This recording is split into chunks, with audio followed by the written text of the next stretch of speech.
안녕하십니까. 실천 사회문제집 사회문화 네 번째 시간 김성태입니다.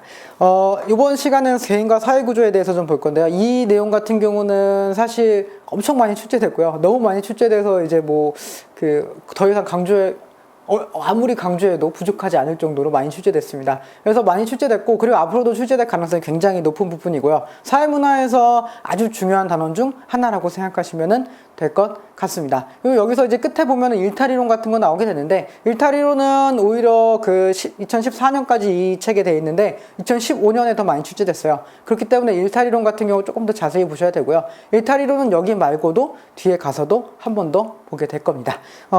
그러면 시작을 해볼게요. 2번 문제부터 보겠습니다. 1번 문제는 넘어가시고요. 2번 문제 보겠습니다. 다음을 통해 공통적으로 알 수 있는 사회집단의 요건으로 가장 적절한 것은 이렇게 되어 있네요. 보겠습니다. 기차를 타고 여행하고 있는 승객들은 집단이 아니지만 이들을 안내하고 있는 여행사는 사회 집단입니다.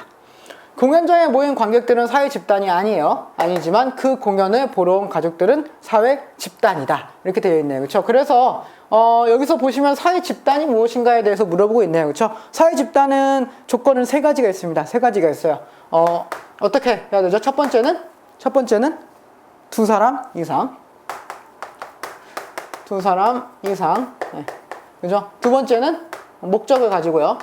목적을 가지고, 세 번째는 지속적인 상호작용을 해야죠.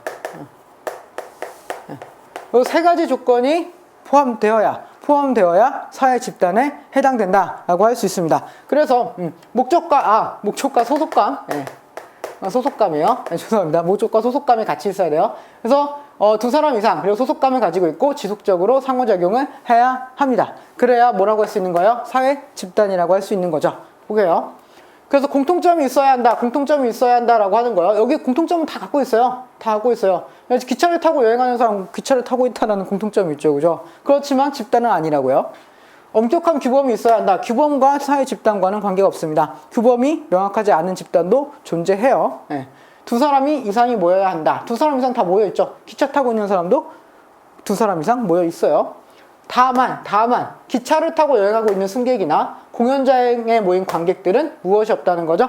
지속적인 상호작용이 없다라고 하는 거죠. 기차를 타고 있는 사람들 같은 경우 소속감도 없지만 공연장에 모인 관객들 같은 경우는 그 가수를 좋아한다라고 하는 소속감이 있죠. 그럼에도 불구하고 사회 집단은 아니에요. 왜 그렇죠? 지속적인 상호작용이 없기 때문이죠. 그렇죠? 답은 4번이 되겠고요. 공식적인 지위 체계를 갖추고 있어야 한다. 지위 체계랑 집단과는 집단의 구분과 관련이 있을 수 있지만 집단이냐 아니냐를 판단하는 기준이 될 수는 없습니다. 그래서 답은 4번 하시면 되겠네요. 그래서 기준 이것만 생각하시면 돼요. 2사람 이상 그리고 소속감을 가지고 지속적인 상호작용을 가지고 있는가, 이것만 판단하시면 되겠습니다.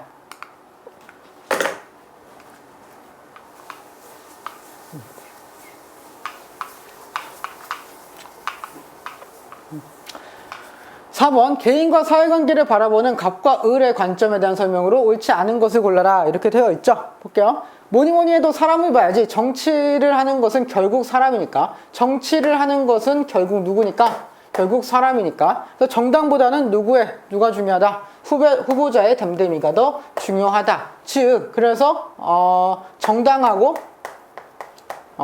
개인 중에 뭘 더 중요시하고 있죠? 개인을 더 중요시하고 있죠. 이거는 사회 명목론을 이야기하고 있네요. 날아봤자 부처님 손바닥 안에 손오공처럼 제 아무리 잘난 사람도 정당의 영향력을 벗어날 수 없다. 그래서 어떤 후보를 뽑느냐 보다는 어떤 정당에 투표하느냐가 더 중요하다라고 하는 거죠. 그렇죠? 이거는 정당과 개인 중에서 정당을 더 중요시하고 있고요. 이것은 사회 실제론에 해당하는 거겠죠. 이렇게 보시면 되겠습니다. 갑은 인간의 주체적 능동적 측면을 중시한다. 인간의 주체적 능동적 측면을 중시하는 것은 사회보다 개인을 더 강조하는 사회 명목론에 대한 이야기 맞습니다. 을은 사회가 개인의 총합이라고 본다. 라고 하는 거죠. 이거 을 같은 경우는 사회 실제론입니다. 실제론인데 실제론 같은 경우는 개인의 합과 사회 중에서 어느 것이 더 크다.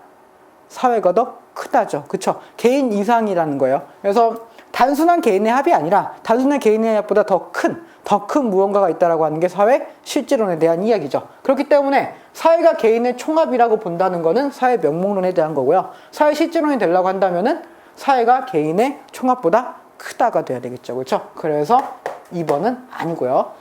갑은 사회 현상은 개인의 속성으로 파악할 수 있다고 본다. 그렇죠. 사회 명목론이니까요. 어차피 개인이 모여서 있는 거기 때문에 사회는 그 자체로는 존재하지 않는 거기 때문에 개인만 파악하면은 사회도 파악할 수 있다. 이렇게 보는 거고요. 을은 개인의 사회 구조로부터 자유로울 수 없다라고 본다. 그렇죠? 사회 실제론 입장에서는 사회가 어디에 있다 그랬어요? 사회가 개인의 외부에 있다고요. 그래서 외부에서 개인의 영향력을 계속 주고 있다. 그래서 그 개인의 행동에 영향을 주고 있다라고 이야기를 하고 있다 그랬죠. 그렇죠? 그렇기 때문에 사회 구조로부터 개인은 자유로울 수 없다라고 하는 말이 나올 수밖에 없는 겁니다. 그래서 답은 2번 하시면 되겠네요. 넘어가겠습니다. 5번 문제 볼게요. 바로 밑에 있는 문제입니다.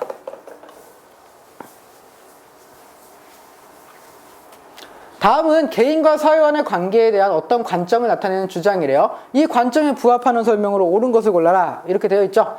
사회학은 사회적 행위를 연구하는 과학이라고 할 수 있어요. 사회적 행위는 행위하는 인간들의 주관적인 동기, 의미부여, 그것에 대한 상호 이해와 해석을 통해서 이루어지고 있습니다. 따라서 서구 사회에서의 자본주의 발달을 사회적 행위의 맥락에서 이해할 수 있다라고 하는 거죠. 그렇죠? 그래서 이거는 사회 행위를 연구하는데 무엇을 더 강조하고 있어요? 개인의 주관적인 판단, 동기 이런 것들을 강조하고 있죠. 그렇죠? 그래서 밑에 좀 볼게요. 그래서 이거 같은 경우는 그 개인과 사회와의 관계에 대한 관점이라고 한다면은 어느 쪽에 가까울까요? 사회적 행위의 맥락에서 사회를 이해한다라고 하는 거잖아요. 그렇죠? 그렇다는 것은 개인을 더 강조하고 있죠. 사회 명목론에 대한 이야기입니다. 자, 명목론에 대한 이야기예요. 사회는 행위자의 주관적인 상황정의에 의해 구성된다. 주관적인 상황정의, 행위자의 주관적인 상황정의 맞죠? 맞는 이야기죠. 그렇죠? 행위자에 집중하고 있어요. 사회가 아니라요. 사회적 사실을 사물로 간주하라는 디르겜의 주장과 일맥상통한다. 디르겜의 주장이요? 디르겜 같은 경우 대표적인 무슨 논자? 기능론자다. 이 정도는 기억해 주세요. 디르겜 같은 경우는 그 아노미 이론의 창시자고, 그 디르겜 아노미 이론은 대표적인 기능론의 이론이고, 그리고 디르겜 자체가 대표적인 기능론자입니다. 그렇기 때문에 이거는 사회 명목론이 아니라 실제론에 대한 이야기죠. 그렇죠? 네, 실제론에 대한 이야기죠. 그래서 2번은 아니고요.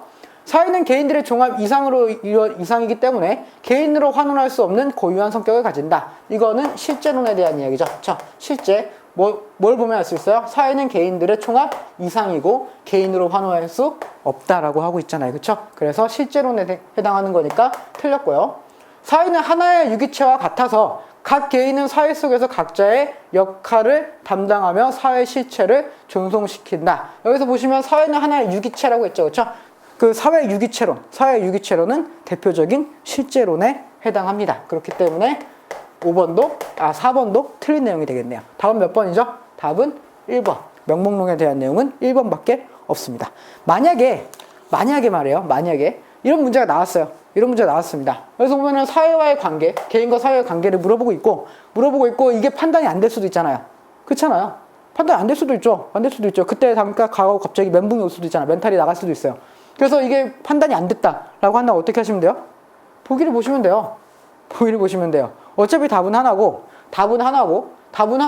나머지가 다 실제론이고 하나는 다른 거겠죠. 그렇죠? 하나는 다른 거겠죠. 그러니까 나머지 실제론이고 하나 명목론이니까 답은 명목론이겠죠. 그렇죠? 이런 식으로 판단하셔도 됩니다. 좀 요령껏 문제를 푸세요. 지금 공부할 때는 뭐가 실제고 뭐가 명목인가 확실하게 이해하고 가시는 게 좋지만 만약에 문제 진짜 시험장에 가셔서 뭔가 멘탈이 나간 상태라면은 조금 편법을 사용하셔도 좋습니다.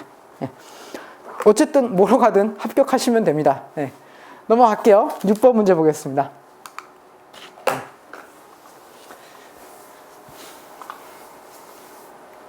개인과 사회를 바라보는 밑줄 친 사람들의 관점과 일치하지 않는 것을 고르십시오. 여기 또 개인과 사회의 관계를 계속 나오고 있죠. 중요한 내용이라서 그래요. 어떤 사람들은 사회 현상을 파악하기 위해 사회 구성원 개인의 특성에 주목합니다. 사회 구성원 개인의 특성에 주목한다. 끝났네요. 그쵸? 뭐예요? 사회 명목론. 명목론에 대한 이야기네요. 볼게요. 그래서 볼게요. 개인은 사회의 그림자다. 1번. 개인은 사회의 그림자래요. 사회의 그림자예요. 그러면 실제하는 건 뭐예요? 그림자가 실제합니까? 내가 실제하는 거지? 그렇잖아요. 그렇죠? 실제하는 거는 사회고 개인은 그 사회의 뭐일 뿐이다? 그림자일 뿐이다. 이거는 실제론이겠고요. 네, 실제론이겠고요. 개인이 발전해야 비로소 사회가 발전한다. 개인이 발전해야 사회가 발전해요. 전체가 발전해요. 왜? 사회는 개인의 총합이니까 개인이 발전하면 사회도 발전하겠지. 이게 되는 겁니다. 그래서 이거는 명목론에 대한 해당하는 거겠고요. 전체는 부분의 합 그 이상도 이하도 아니다. 부분의 합 그 이상도 이하도 아니에요. 그냥 딱 그 합만. 개인 이상을 될 수 없다라고 하는 거 명목이죠. 명목. 명목론이고요. 인간은 자신의 이익을 극대화하기 위해서 합리적으로 행동하는 존재이다. 그렇기 때문에 인간의 행동을 파악해야 된다. 사회에 무슨 현상이 발생했을 때 그것을 실제 행위했던 개인에 집중해야 된다는 얘기죠. 그렇죠? 그래서 명목론에 대한 이야기고요. 국가는 원래 존재했던 실체가 아니다. 끝났네요. 그렇죠? 그냥 명목론입니다. 명목론. 네. 명목론. 그래서 답은 몇 번이죠? 답은 1번. 1번만 실제론에 해당하고 있네요. 넘어가겠습니다. 8번 문제 볼게요. 8번 문제. 계속 비슷한 문제라고 생각하실 수도 있는데 다 이유가 있어요. 네, 많이 풀어보셔야 되기 때문에 그렇습니다. 조금 생소한 단어가 나오기도 하고 그래서 다 선정하고 있는 거예요. 다음은 개인과 사회의 관계를 파악하는 관점과 관련된 내용이래요. 이 관점이 담긴 진술을 보기에서 모두 고른 것은 이렇게 되어 있죠. 보겠습니다. 내가 형제로서, 아버지로서 또는 시민으로서 나의 의무를 행하고 나에게 맡겨진 일들을 할 때 나는 법과 관습을 따릅니다. 법과 관습을 따라요. 마찬가지로 종교인은 정해진 종교적 삶의 믿음과 실천들을 발견하고 행하게 됩니다. 종교인들은 종교적 삶의 믿음과 실천을 발견하고 있어요. 즉 나는 법과 관습을 따라요. 그럼 법과 관습은 누가 만든 건데? 사회가 만든 거죠. 사회가 만든 거죠. 즉 개인은 어디를 따를 수밖에 없다? 사회를 따를 수밖에 없다. 종교에 들어가 있는 사람은 종교적 관습을 따를 수밖에 없다. 왜? 종교라고 하는 사회 안에 있기 때문에. 일단 여기까지만 봐도 사회 실제론인데 그 뒤에가 또 중요하죠. 그것은 그가 행하기 이전부터 존재하고 있었어요. 그가 행하기 이전부터 존재하고 있었다. 즉 그 사람 개인이 없어요. 개인이 없어도 사회는 존재한다 안 한다? 존재한다. 존재한다라는 거죠. 결과적으로는 그의 어디에 존재한다? 그의 외부에 존재한다. 외부에 존재한다. 사실 맨 끝에 이 문장 때문에 이거 선정한 거라고 생각하시면 돼요. 계속 얘기하지만 그 사회 실제론 같은 경우는 사회가 개인의 외부에 존재하고 그 외부에 존재하면서 누구한테 영향을 미치고 있다? 개인에게 영향을 미치고 있다라고 했잖아요. 그렇기 때문에 개인의 총합보다 크다라는 이론이 나올 수밖에 없는 거고요. 그래서 보겠습니다. 이거는 그래서 실제론에 대한 내용이고요. 네, 실제론에 대한 내용을 고르시면 되겠네요. 치안 유지를 위해 사생활이 침해되어서는 안 된다. 사생활을 또 강조하고 있죠. 개인을 또 강조하고 있잖아요. 그렇기 때문에 명목론에 해당한다는 거고요. 네. 도덕적인 사람들의 모임에 꼭 도덕적이지는 않다. 도덕적인 사람들이 뭐였어요? 그럼 개인의 특성은 도덕적이잖아요. 근데 그 사람들 모임은 도덕적이지 않아. 그럼 어떤 의미예요? 개인과 상관없이 사회가 존재한다는 거죠. 그렇죠? 그리고 사회의 특성은 개인이 거스르기가 힘들다라고 하는 얘기고요. 그렇죠? 그래서 이거는 실제론에 대한 얘기고요. 조직력이 강한 팀이 개인기가 강한 팀을 이길 수밖에 없다.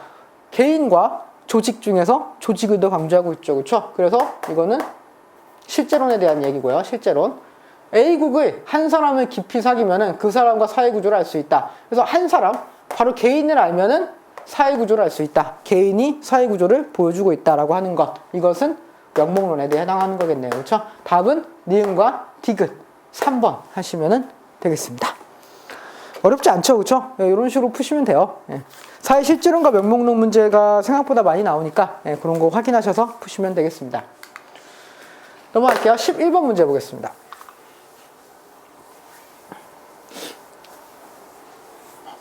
이제 이런 문제는 정말 중요합니다. 기능론과 갈등론을 물어보는 문제예요. 보겠습니다. 인간의 신체 각 부분은 밀접한 의존관계에 속해 있다. 사실 여기까지만 보셔도 기능론이라고 하셔야 돼요.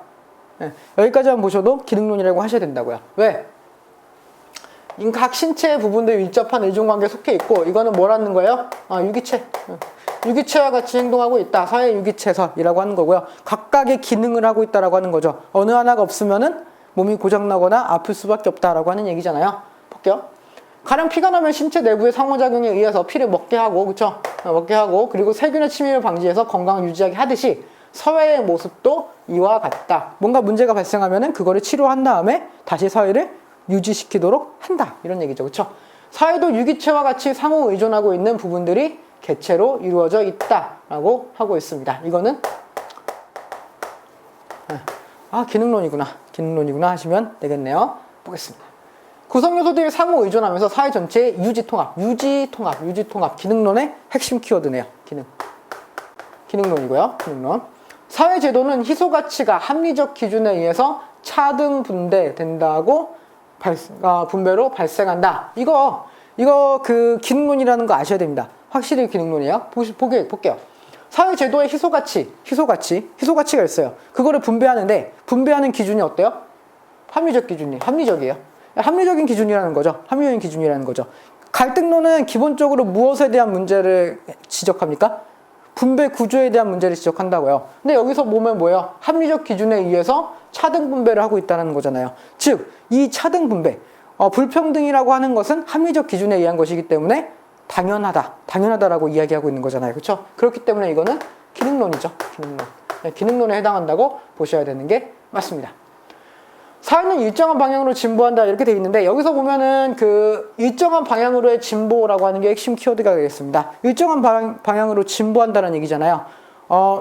기능론은 기본적으로는 사회의 발전보다는 사회의 변화와 발전보다는 사회의 유지를 강조한다고요. 근데 이거는 일정한 방향으로 진보한다라고 했죠. 그렇죠? 이거는 갈등론에 해당하는 거고요. 네. 그리고 이렇게 푸셔도 되는데 조금 많이 공부하신 분들은 갈등론은 기본적으로 어디서 나왔죠? 마르크스 이론에서 나왔다고 생각하시면 좋은데 그 마르크스 이론과 굉장히 흡사합니다. 갈등론은. 그래서 그 마르크스 같은 경우는 사회 발전의 단계를 얘기했죠. 그렇죠? 원시 공동체 사회에서 공산주의 사회까지요. 즉 그 일정한 방향으로 진보하고 있다. 그렇기 때문에 지금 현재 무엇을 파괴해야 된다.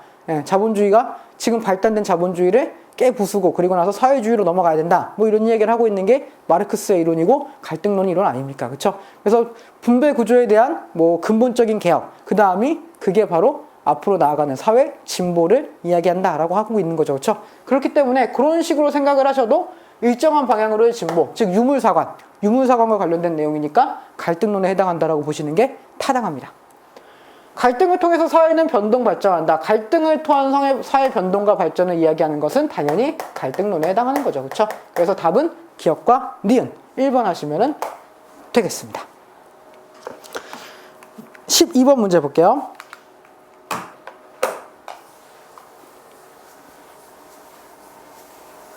다음은 어느 인터넷 신문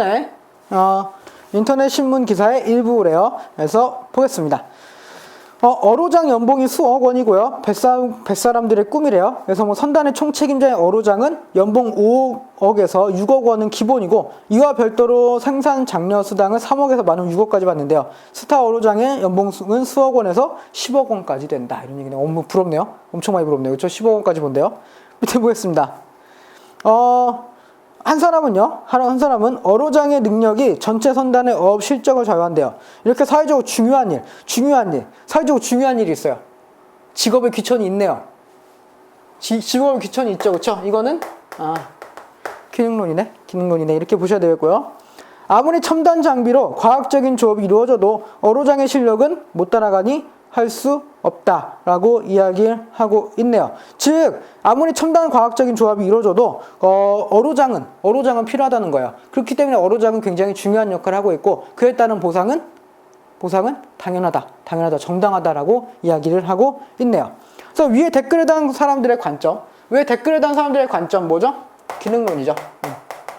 기능론이고요. 사회 불평등 현상을 바라볼 때 적절한 것. 기능론이 바라보는 사회 불평등 현상입니다. 볼게요. 사회 계층은 사회적 분화가 서열로 전환된 것이다. 사회 계층은 사회적 분화가 서열로 전환된 것이다. 이거는 기능론에 해당하는 내용이라고 할 수 있겠죠. 그렇죠? 왜 그렇죠?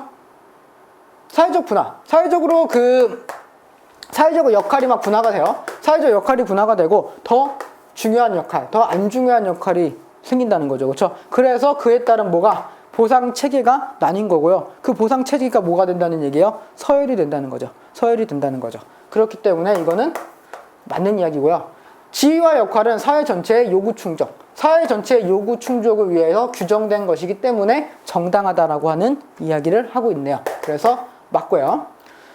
필요한 인재를 적재적소에 배치하기 위해서 공적 부분의 개입이 필요하다. 왜? 적재적소에 배치되고 있지 않기 때문에. 왜? 분배의 정의가 이루어지지 않기 때문에. 무엇 때문에? 분배 구조가 잘못되어 있기 때문에. 그래서 분배 구조의 개혁을 해야 되고, 그 분배 구조의 개혁은 국가가 개입해야 된다라고 하는 거죠. 그렇죠? 이거는 갈등론입니다. 갈등론에 대한 이야기고요. 사회불평등은 집단 간 이해관계가 반영되어 성립된 분배체계의 결과이다. 즉, 집단 간 이해관계는 뭐죠? 이렇게 얘기하면 좀 어렵다는 거죠. 그렇죠? 네, 집단 간 이해관계가 뭐냐? 뭐 여러분이 생각하시는 그 집단 하시면 됩니다. 뭐하고 뭐예요? 지배와 피지배죠. 기능론에서는 기본적으로 지배 피지배 관계를 인정하지 않는다는 거죠. 왜?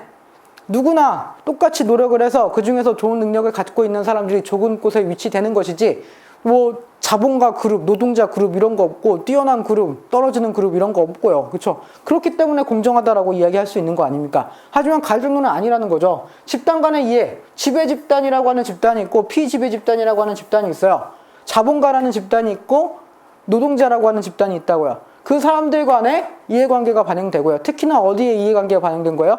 자본과의 이해관계가 반영돼서 지금 현재가 돼 있는 거고, 그렇기 때문에 갈등이 발생할 수밖에 없다라고 이야기하는 거 아닙니까? 그렇죠? 그렇기 때문에 리을도 뭐예요? 갈등론에 해당한다라고 하셔야 되죠. 그렇죠? 답은 몇 번입니까? 기억과 니은 1번 하시면 되겠네요. 요 정도 수준의 문제는 항상 나옵니다. 기능론과 갈등론 문제가 나오는데, 이 정도 수준으로 나와요. 왜냐하면 기능론 갈등론 문제 같은 경우도 쉽게 되면 한없이 쉬워질 수 있는 문제이기 때문에 이렇게 조금 애매한 단어를 주시는 경우도 있는데, 그런 걸 캐치하시는 게 여러분의 능력이고 여러분의 연습한 결과가 되는 거겠죠. 그렇죠? 많이 연습하면은 눈에 보입니다. 눈에 보이게 돼 있어요. 넘어가겠습니다. 13번 문제 볼게요. 다음과 같은 관점에서 개인과 사회의 관계를 바라보는 진술을 보기 위해서 고른 것은 이렇게 되어 있죠. 국가가 형성되기 이전부터 개인이 존재했습니다. 개인은 나면서부터 전부 권리를 가지고 있었고요. 천부의 권리를 가지고 있었고요. 그런데 타인이 이 권리를 침해할 가능성이 있기 때문에 개인 간의 합의의 기초에서 국가를 만들었다. 이거 무슨 논이죠?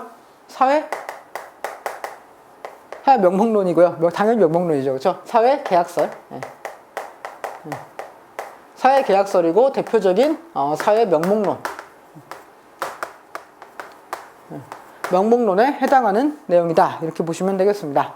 기억. 국가는 개인의 권리 보호를 위한 수단이다. 그렇죠? 개인의 권리를 보호하기 위한 수단일 뿐이지 그 자체로 존재하지는 않는다라고 하는 거죠. 맞는 이야기고요. 최고의 선수들로 구성된 팀이 반드시 최고의 팀이 되는 것은 아니에요. 왜?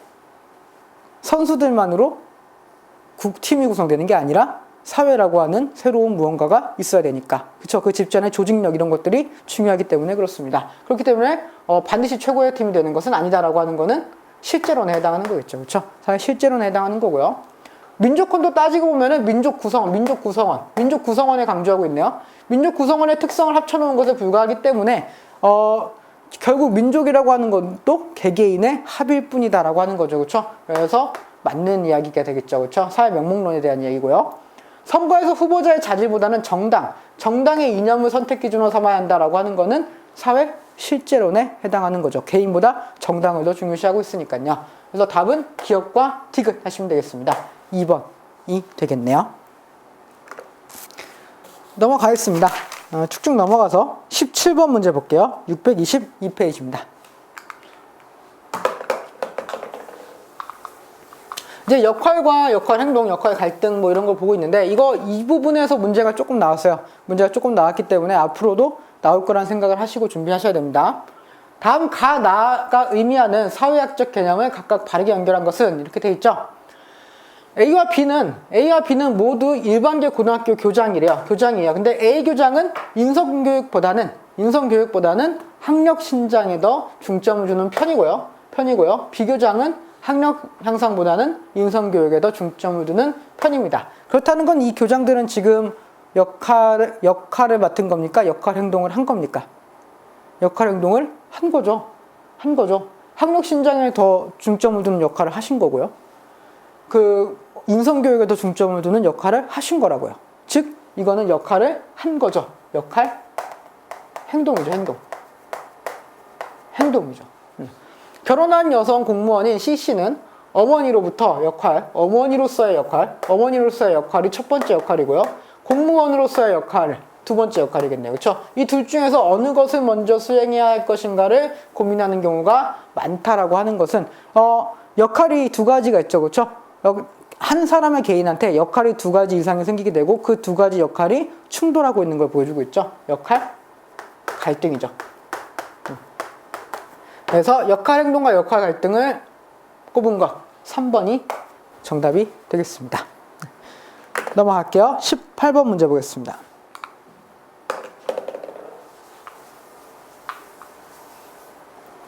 밑줄친 A에서 H에 해당하는 개념으로 옳은 것만을 보기에서 있는 대로 고른 것은 됐네요. 축한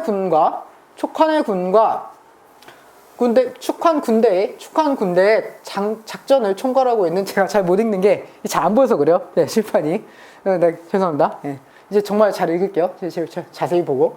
촉한 군대의 작전을 총괄하고 있는 제갈량입니다. 작전을 총괄하고 있는 제갈량이죠. 그래서 즉 삼국지에 대한 얘기네요. 제가 좋아하는. 제갈량이 작전을 총괄하고 있어요. 작전을 총괄하고 있다는 거는 역할입니까? 역할 행동입니까? 역할 행동으로 보시는 게 역할로 보시는 게 그렇죠. 역할로 보시는 게 좋을 거예요. 역할로 보시는 게 더 좋을 것 같고요. 그래서 이거는 우리 제갈량의 역할. 제갈량의 역할이죠. 그렇죠? 왜? 이 사람이 지휘는 뭐예요? 뭐 총사령관이겠고요. 총사령관의 역할 중 하나가 작전을 총괄하는 것이겠고요. 그렇죠? 그래서 지휘에 따른 역할을 분배받고 있는 겁니다. 아직 행동을 하고 있는 건가? 뭐 뒤에는 행동을 하겠죠. 보겠습니다. 그래서 선봉장을 맡은 마속의 이건 선봉장 같은 경우는 누구의 역할이에요? 네. 마속의 역할이 되겠고요. 마속의 역할이 되겠네요. 그래서 마속에게 위나라 대군의 공격을 막기 위해서 위나라 대군의 공격을 막아야 된다라고 하는 것은 역할인데 제갈량의 역할이기도 하고 마속의 역할이기도 하겠죠. 근데 이거를 누구한테 맡긴 거죠? 마속한테 맡긴 거죠. 일단은 마속의 역할이라고 할게요. 마속의 역할. 이렇게 보시는 게 좋겠고요. 그러나 마속은 이를 듣지 않고 산 위에다 진을 쳤다. 이거 둘 다 마속의 역할을 행동이죠. 마속이 직접 행동한 거잖아요. 그렇죠? 행동한 거예요. 말을 듣지 않은 거죠. 마속의 역할 행동이 되겠고요. 그리고 나서 이로 인해 마속은 위나라 용장 장압에게 패하고 말았어요. 그래서 군의 기강을 바로잡아야 하는 제갈량이 군의 기강을 바로잡아야 하는 거죠. 그렇죠? 이건 제갈량의 역할이고요. 그래서 제갈량의 지시를 어긴 그는 어쩔 수 없이 차병에 처하라고 명령합니다. 차병에 처하라고 명령했어요. 이건 제갈량이 행동을 한 거죠. 그렇죠? 그래서 제갈량의 행동이 되겠고요. 자신이 가족처럼 여기던 마속이 형장으로 끌려가자 대성통곡을 하였고요. 이로 인해 제갈량이 울면서 마속을 참살한다는 읍참마속이란 교사가 만들어졌다. 울면서 마속을 참살한다. 이거는 뭐 역할 갈등? 역할 갈등에 해당하는 거겠네요. 갈등. 이렇게 보시면 되겠습니다. 그래서 일단 기억 A는 지휘입니까? 아니죠. 제갈량의 지휘 아니죠. 그렇죠? 이거는 역할이잖아요. 지휘는 뭐 총대장 이런 거고요. 마속의 지휘는 맞냐? B. 선봉장이네요. 역할보다는 지휘가 맞겠습니다. 지휘. 지위. 예. 아, 이거 지위겠네요. 지위. 그쵸? 그래서 그 마속의 지위는 맞는데 제갈량 지위는 아니죠. 그쵸? 그래서 기억은 일단 아니고요. 기억은 아니고요. 역할. 이거 C죠, C. 아, F네요, F. 역할 F 어딨죠? F. 군의 기강을 바로잡아야 되는 이거는 제갈량의 역할이고요. C는 뭐죠? 위나라 대군의 공격을 막아야 되는 건 마속의 역할이 되겠네요. 그렇죠? 그래서 니은은 일단 맞고요. 역할 행동은 만나볼까요? 역할 행동 G하고 E죠. G하고 E. G는 어딨나요? 그 G 이거죠. 차명에 처하라고 뭐 명령했다라고 하는 거는 제갈량의 역할 행동. 일단 이건 맞고요. 그리고 E죠. E는 어디 있어요? E는 여기 산 위에다가 진을 쳤다라고 하는 거. 이거는 마속의 역할 행동이 될 수 있겠네요. 그래서 디귿도 맞는 이야기가 되겠고요.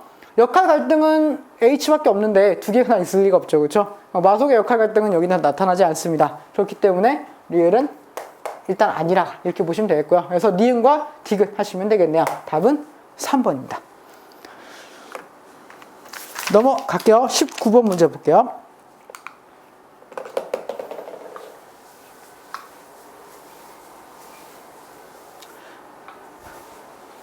다음 글에 기억에서 비읍에 대한 설명으로 옳은 것을 골라라 이렇게 되어 있죠. 대대로 가난했던 집안을 일으키기 위해 야구를 시작한 갑은 선수 시절 메이저리그 명문팀의 선수가 되는 것을 꿈꾸었다라고 되어 있네요. 그렇죠? 메이저리그의 명문팀의 선수가 되는 것을 꿈꿨다. 이거는 이제 그 중고집단과 관련된 내용인 것 같아요. 볼게요.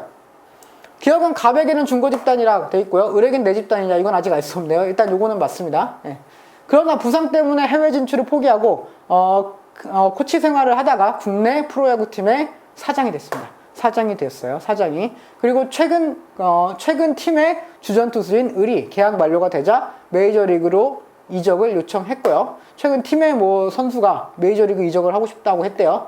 갑은 한편으로는 자신이 키운 제자가 세계 최고 리그에서 맹활약하는 모습을 보고 싶기도 하면서 현재 팀이 어떻게 됐어요? 하위권에 머물러 있대네요. 그쵸? 제가 응원하는 팀이 생각납니다. 하나이글스의 팬이에요, 저는. 네. 그래서 점 때문에 이적에 반대합니다. 이제 반대합니다. 그래서 을은 메이저리그로 보내주지 않으면 야구를 그만둘래 라고 이야기를 하고 있어요. 보겠습니다. 그래서 갑에게는 중고집단, 메이저리그 명문팀 투수가 되는 게 갑에게는 중고집단이 맞아요. 그쵸? 이 을에게는 내집단이냐? 을도 가고 싶어 하는 거지 아직 가지 못했죠. 그쵸? 갈등하고 있는 상황이잖아요. 그렇기 때문에 을의 내집단은 아니고요. 갑이 디귿이 된 거, 어디 있죠? 디귿이 사장이 된 거죠. 사장이 된 것은, 세대 내 이동이자 세대 간 이동이다. 그렇죠.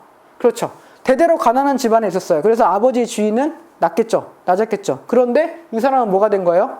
사장이 된 거죠. 그렇죠? 수직 이동을 했다는 거예요. 그래서 아버지와 자신을 비교한다면은 세대 간 이동이 되겠고요. 자신이 가난했다가 사장이 된 걸로 비교한다면은 세대 내 이동이 되겠죠. 그렇죠? 그래서 두 개 다 해당되는 거 맞는 이야기가 되겠고요. 디귿과 리을 사이에 역할 갈등이 일어나고 있다. 디귿과 리을 사이. 디귿이 어느 거죠? 디귿은 사장. 예. 사장과 그리고 리을. 디귿. 사장과 제자 사이에 역할 갈등이 일어나고 있다. 역할 갈등은 아니죠. 사장과 제자 사이에 그냥 갈등이 일어나고 있는 거지 역할 갈등이 일어나고 있는 거 아니에요. 그렇죠? 역할 갈등은 아니고요. 디귿은 니은의 역할 행동이다. 디귿 제자죠. 디귿이 아까 제자였죠. 네, 제자가 세계 최고 리그에서 맹활약하는 거 이거는 아직 역할을 맡지도 않는데 무슨 역할 행동이에요. 그렇죠? 메이저리그에 가서 해야 그런 거죠. 그렇죠? 그래서 역할 행동이라고 볼 수 없고요. 비읍은 디귿의 일탈 행동에 해당한다. 비읍은 뭐죠? 야구를 그만두겠다고 선언했다라고 하는 건데 이게 일탈 행동이라고 할 수 있나요? 아니죠. 자기 요구 조건을 들어달라고 하면서 요구하고 있는 것 뿐이지 이걸 일탈이라고 할 수는 없죠. 일탈은 뭐죠? 사회적인 문제를 일으키는 거잖아요. 이 사람이 사회적 문제를 일으킨 건 아니죠. 그렇죠? 그렇기 때문에 일탈 행동이라고 볼 수는 없다라고 하는 겁니다. 답은 몇 번이죠? 답은 2번 하시면은 되겠네요. 자, 이거 화면으로는 잘 보이실 텐데 이제 그 칠판 글씨에서는 조금 잘 안 보이기도 해요. 그래서 제가 좀 읽을 때 좀 버벅거리긴 하는데 이해해 주시기 바랍니다. 웬만하면 책을 읽으면서 할게요. 네.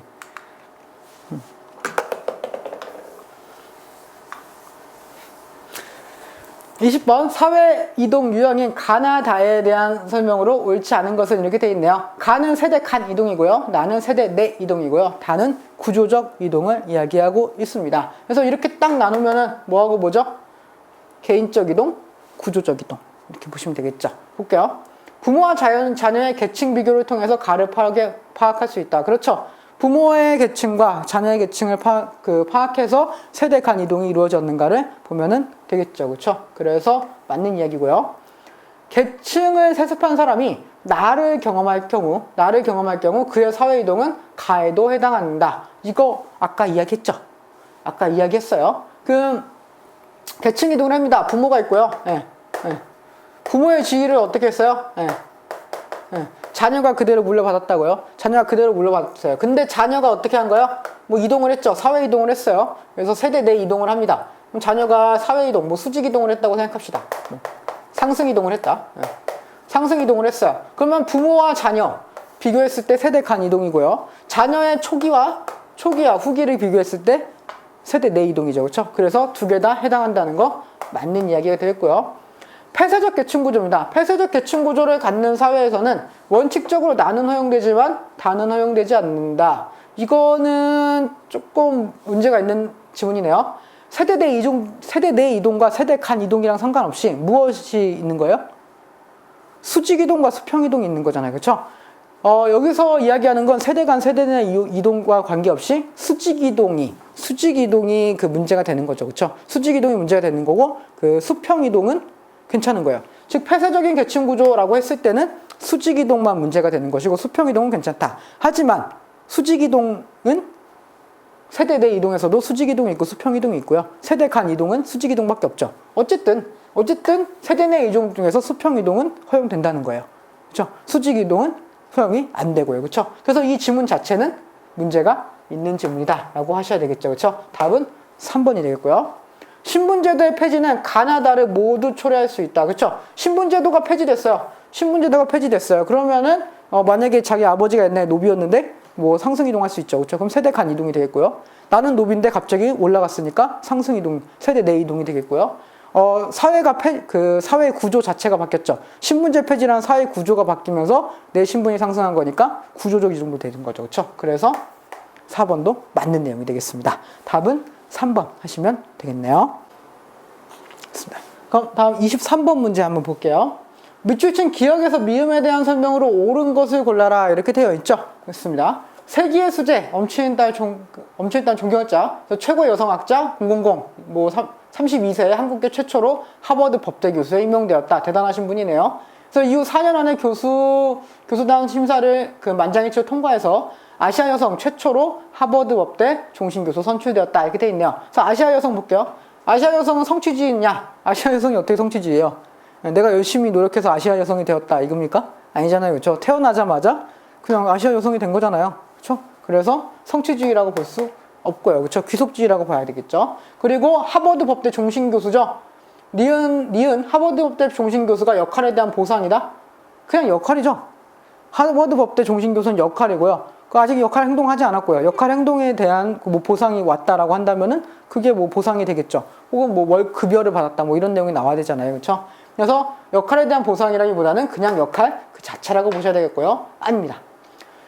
그래서 하버드 법대 종신교수, 하버드 법대 종신교수, 디귿 하버드 법대는 외집단이냐? 외집단 아니죠. 그렇죠? 소속되어 있는데요. 소속되어 있고, 뭐, 소속감도 지금 있다라고 나오진 않았지만, 있을 거예요. 그렇죠? 그렇기 때문에, 외집단보다는 내집단이라고 보시는 게 맞고요. 네. 그렇습니다. 그래서 예비학교, 예일대 학부, 옥스퍼드 대학원, 뭐, 하버드 법대, 뭐, 대학원 학력까지, 뭐, 학부모죠. 그렇죠? 학부모는 귀속주의가 아니라 성취주의죠. 학부모 열심히 노력해야 된다 그랬잖아요. 내가 열심히 연애한 다음에 연애해서 결혼해야 되고, 그쵸? 결혼한 다음에 뭐 운동 열심히 하셔야 되고요, 그쵸? 그런 다음에 아이를 낳고 그 아이가 클 때까지 키우셔야 되고, 그쵸? 그럼 엄청난 노력이 드는 거라고요. 그럼 엄청난 노력이 필요한 것이기 때문에 귀속지위가 아니라 성취지위에 해당한다 라고 이야기를 했습니다. 그래서 귀속지위 아니고요. 그래서 쭉쭉 볼게요. 그래서 뭐 1월 초 출간된 뭐 공부의 첫 에세이에 내가 보고 싶었던 세계 뭐 이런 것들, 그냥 화려한 이력에 가려진 예술에 대한 열정, 지구에 대한 끊임없는 정진, 그리고 자신의 직업에서 찾은 즐거움까지 교수의 일과 삶의 원칙에 애정이 잔잔히 녹아든 책이다. 미음 어딨죠? 미음이 학교네요. 미음이 학교예요. 여기 학교. 네. 이거 학교네요, 학교. 네. 이거 학교입니다. 그래서 학교는 공식적 사회화 기관이냐? 맞죠? 그렇죠? 학교는 대표적인 공식적 사회화 기관입니다. 공식적인 사회화 기관이 맞습니다. 답은 5번 하시면 되겠네요. 넘어가겠습니다. 24번 문제 볼게요.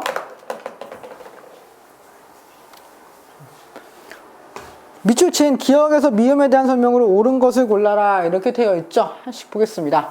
공공회사에 입사해서 25년 동안 근무한 갑은 내년에 퇴직을 앞두고 있어요. 근데 3개월 전부터 퇴직 이후에 창업을 위해서 세모세모 요리학원에서 요리를 배우고 있습니다. 여기까지만 잠깐 볼게요. 그래서 회사는 공식적 사회화기관이냐? 아니죠. 공식적 사회기관은 어떻게 구분한다 그랬어요? 사회화 자체가 목적이어야 돼요. 사회화 자체가 목적이어야 되기 때문에 뭐 학교라든가 학원 같은 교육시설이 해당된다라고 이야기했죠. 근데 회사는 교육시설은 아니잖아요. 그렇죠? 사회화기관은 아닙니다. 그래서 세모세모 요리학원에서 요리를 배우고 있어요. 퇴직 이후 창업을 위해서지. 그렇죠? 퇴직 후에 창업을 위해서. 니은은 갑의 재사회화 맞죠? 그렇죠? 왜?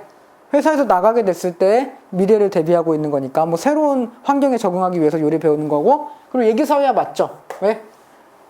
끝나고 뭐 식당을 차리려고 요리를 배우고 있는 거니까요. 그렇죠? 그렇기 때문에 미래를 대비하는 것도 맞습니다. 그래서 재사회화이면서 얘기사회화라는 말은 맞는 이야기가 되겠고요. 그래서 그 사람들이 모여서 함께 정보를 공유하는 인터넷 카페에 가입해서 여러 가지 정보를 알아보고 있어요. 하지만 심경이 복잡합니다. 심경이 매우 복잡해요. 왜 심경이 복잡하냐? 여기 볼게요. 막내 아들이 아직 대학을 다니는 중이고요. 연로하신 어머니께서 병중에 계셔요. 그래서 뭐가 많이 필요해요? 돈이 많이 필요해요. 그래서 걱정이 많다는 거죠. 내가 퇴직했을 때 잘 안 되면 어쩌지? 이런 거 있을 거예요. 그래서 디귿은 갑의 역할 갈등 상황을 나타낸다. 역할 갈등은 아니죠. 그렇죠? 역할 갈등은 아니죠. 뭐 내 안에 뭐 그 다른 역할 두 가지가 있어서 그것이 충돌하고 있는 상황은 아니고, 그냥 내가 이거를 그만두고 이제 그만둘 수밖에 없는 상황에서 요리를 하게 됐을 때 그에 따른 뭐 비용이라든가 뭐 이런 것들에 대한 걱정이잖아요. 그렇죠?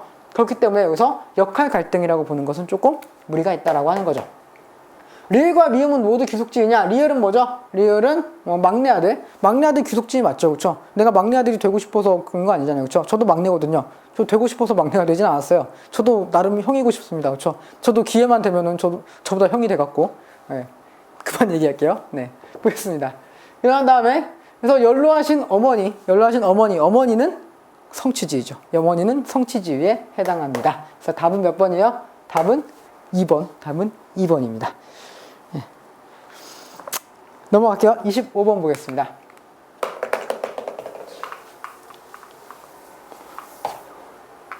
밑줄 친 기억에서 지읒에 대한 옳은 설명만을 보기에서 있는 대로 고른 것은 이렇게 되어 있죠. 내일이면 수능이네요. 와, 슬프겠네요. 그래서 종례 시간에 수험생 유의사항을 알려줍니다. 수험생 유의사항을 알려주는데, 이거 기억은 얘기사회하다라고 하는 말은 그러니까 일단 맞는 이야기네요. 맞는 이야기고요. 요거, 주며 격려해주시는 담임 선생님의 말씀에 그냥 눈물이 났다, 이런 얘기고요. 친구들과 함께 그 고사장을 확인까지 하니까 정말 실감이 났고요. 집에 오자마자 신분증과 수험표를 가방에 넣어두었다, 이런 내용이 나와 있네요. 또 힘내시라는 후배들의 문자, 그리고 막내 동생의 응원 선물, 그리고 엄마를 말없이 안아주시고요. 오답 노트를 정리할까, 교과서를 한 번 더 볼까 고민하고 있고요. 그리고 나서 맨 밑에 지읒, 수험생이란 말까지 나와 있네요. 하나씩 보겠습니다. 지읒은 사회 집단, 지읒은 그러면은 아까 기억은 얘기사회화 맞다 그랬죠? 지읒은 사회 집단이야. 수험생 사회 집단입니까? 아니죠. 뭐가 없어요? 지속적인 상호작용이 없잖아요. 지속적인 상호작용이 없잖아요. 그럼 이렇게 뭐 이렇게 하시면 꼭 이렇게 하시는 분들이 있어요. 학교 친구들 다 같이 하는 수험생 아닙니까? 이렇게 하는데 그거는 학교 친구들이 집단인 거지 모든 수험생이 집단인 건 아니잖아요. 그쵸? 그쵸? 그래서 그렇기 때문에 수험생이라고 한다면은 수험생은 지속적인 상호작용이 있다고 볼 수 없다. 그렇기 때문에 사회 집단으로 보기는 어렵다라고 하셔야죠. 그쵸? 니은과 비읍은 성취주의, 미음은 귀속주의다. 니은은 뭐죠? 니은은 담임 선생님 성취주의고요. 비읍은 엄마는 성취주의죠. 성취주의. 그리고 미음 막내 동생은 귀속주의네요. 그쵸? 그래서 맞는 이야기고요. 디귿과 리을은 역할행동이다. 디귿은 뭐죠? 디귿은 친구들과 함께 고사장 확인까지 했다. 수험생으로서의 역할행동이고요. 리을은 신분증과 수험표를 가방에 넣어두었다. 역할행동 맞네요. 맞고요. 슛은 뭐죠? 슛은 말없이 안아주셨다라고 하는 거. 말없이 안아주신 게 역할입니까? 역할이 아니라 역할 행동이죠. 어머니로서의 역할 행동을 하신 거잖아요. 어머님이 역할, 그리고 안아주신 거는 역할 행동이죠. 그쵸? 그래서 아닙니다. 그래서 답은 니은과 디귿 3번 하시면 되겠네요. 이런 식으로 푸시는 거예요. 하나하나씩 분석하시면 됩니다. 하나하나씩 분석하셔서 이게 뭐 맞는 내용인가 이렇게 보시면 돼요. 29번 보겠습니다. 그림은 어느 회사원에 작성한 서류래요. 밑줄 친 부분에 대한 옳은 설명을 보기 위해서 모두 골라라 이렇게 되어 있죠. 그래서 보시면 밑줄 친 게 대리, 구매팀, 그리고 이동, 그리고 뭐 신지식 및 신기술을 습득 뭐 이런 것도 나와 있네요. 보겠습니다. 기업은 성취주의에 해당한다. 대리는 성취주의, 명백한 성취주의가 맞겠죠. 그렇죠? 맞는 이야기고요. 니은은 전인격적으로 결합된 소속 집단이다. 구매팀인데요. 구매팀은 전인격적으로 결합된 소속 집단이라고 할 수 없죠. 구매팀은 일반적으로 2차 집단에 해당하겠고요. 전인격적으로 결합된 소속 집단은 1차 집단에 해당할 것이니까요. 그렇기 때문에 아닙니다. 아니고요. 디귿은 그 수평이동에 해당한다. 이동 여기서 그 상승 이동을 하고 싶다고 하는 건 아니잖아요. 그렇죠? 같은 지위 안에서 다른 부서로 가고 싶다라고 이야기를 한 거죠. 그렇기 때문에 수평 이동에 해당한다라는 말은 맞는 이야기가 되겠고요. 리을은 급속한 사회 변화에 적응하는 과정이다. 신지식, 신기술이라고 하는 거 새로운 변화잖아요. 그렇죠? 사회 변화에 따라서 이것에 적응하는 과정이다. 맞는 이야기가 되겠죠. 그래서 답은 기억 디귿 리을 4번 하시면 되겠습니다. 문제는 거의 스탠다드합니다. 거의 이런 식으로 나와요. 네. 큰 차이는 없죠. 네. 그래서 그 기출문제를 풀어보는 게 그래서 중요한 겁니다. 항상 비슷한 문제, 비슷한 유형의 문제가 나오기 때문에 그래요. 30번. A와 B와 같은 일탈행동이 발생한 원인을 설명해 줄 수 있는 이론을 바르게 묶은 것은 이제 나왔네요. 드디어 나왔네요. 일탈행동 이론이 나왔습니다. 일탈행동 이론은 자주 나온다 그랬죠. 특히나 아노미가 굉장히 많이 나왔어요. 아노미와 낙인 이론이 단골손님이죠. 그래서 보겠습니다. 세무서에서 부정한 방법으로 세금을 빼돌리는 행위가 여러 해 동안 관련 공무원들의 상호 무기나에 자행되어 오다가 이번에 적발돼서 여러 명이 구속되었다. 이거는 조금 어려운 문장이네요. 일단 세무서에서 부정한 방법으로 세금을 빼돌리는 행위잖아요. 그렇죠? 그렇기 때문에 이거는 뭐라고 볼 수 있냐? 규범의 부재. 혹은 목적이 있는데 목적에 대한 수단을 잘못 선택한 사례. 이렇게 될 수 있죠. 그렇죠? 일단 아노미로 볼 수도 있겠고요. 네. 아노미로 볼 수도 있겠고요. 혹은 여러 해 동안 관련 공무원들의 상호 묵인, 즉 공무원들 간의 상호작용, 서로 간의 상호작용과 뭐 그런 것 때문에 발생했다라고 하는 거. 이거는 뭐 상징적 상호작용? 네. 상징적 상호작용론에 해당할 수도 있겠다라고 하는 거죠. 일단 둘 다 좀 보셔야 될 것 같아요. 둘 다 보셔야 될 것 같고요. 자본주의 사회에서는 부가 사회적 신분이나 권력을 누리는데 필수적인 요소이므로 수단과 방법을 가리지 않고 돈을 벌면 그만이다. 이거는 아노미네요. 네, 아노미. 그쵸? 뭐죠? 목적과 수단 사이의 괴리를 나타내는 아노미 현상이 되겠네요. 그래서 설마 둘 다 아노미를 물어보고 있지 않겠죠, 그렇죠? A는 아마 그래서 상징적 상호작용을 얘기하는 것 같고요. B는 아노미를 얘기하는 것 같습니다. 그래서 답은 2번 하시면 되겠네요. 상징적 상호작용 이론과 아노미 이론을 보여주고 있는 것이요. 넘어가겠습니다. 31번 볼게요.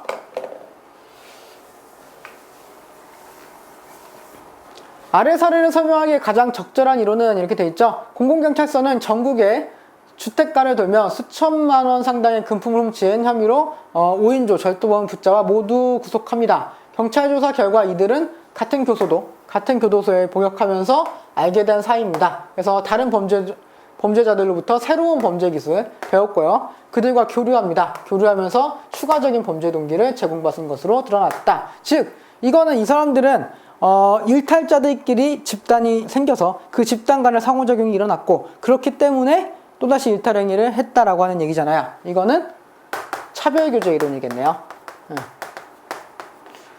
그럼 차별교제 이론 나왔으니까 일단 답을 4번으로 하시고 뭐 몇 가지만 생각해 보죠. 차별교제 이론은 어디에 해당한다? 기능론에도 해당하고요. 기능론에 해당하기도 하고 어디에 해당하기도 한다? 상징적 상호작용론에 해당하기도 한다. 이렇게 얘기했고요. 차별교제 이론의 그 단점은 최초의 일탈 행위를 설명할 수 없다라고 하는 것이 단점이 되겠죠. 네. 넘어가겠습니다. 38번 볼게요.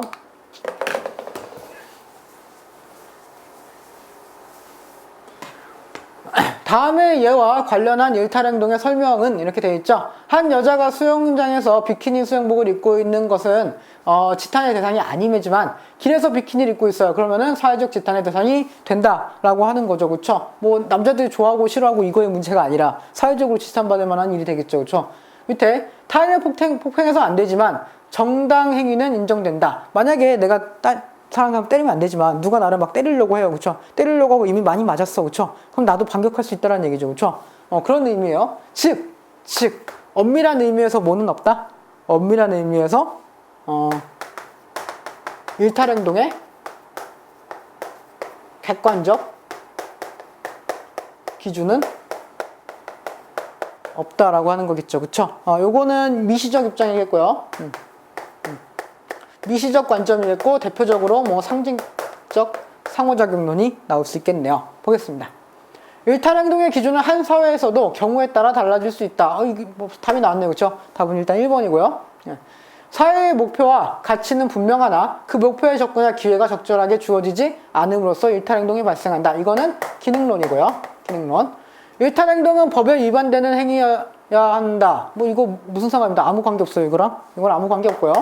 일탈행동의 발생 가능성은 그 사람이 살고 있는 지역사회의 생태적 요소에 영향을 받는다. 위의 내용과는 관계가 없는 내용이 되겠습니다. 그래서 답은 몇 번이죠? 답은 1번 하시면 되겠네요. 그래서 오늘 한 내용들은 굉장히 중요한 내용이 많았습니다. 기본적으로 기능론과 갈등론, 역할과 관련된 내용도 좀 있었고요. 그리고 마지막에 일탈행동과 관련된 내용도 있었죠. 그렇죠? 그리고 사회 집단과 관련된 내용도 있었어요. 그렇기 때문에 이번 시간에 배운 내용들에는 사회문화의 핵심적인 내용들이 굉장히 많았다라고 하는 것을 꼭 생각하셔야 되고요. 만약에 문제를 푸는데 조금 문제가 어려운 것들이 좀 있었다라고 한다면은 뭐 질문을 올리시면 되겠고요. 만약에 이거 전체적으로 조금 이 단원이 어렵다라고 느끼셨다면은 이론 강의를 한 번 더 보시는 것을 추천하겠습니다. 네, 수고하셨습니다. 다음 시간에 뵙겠습니다.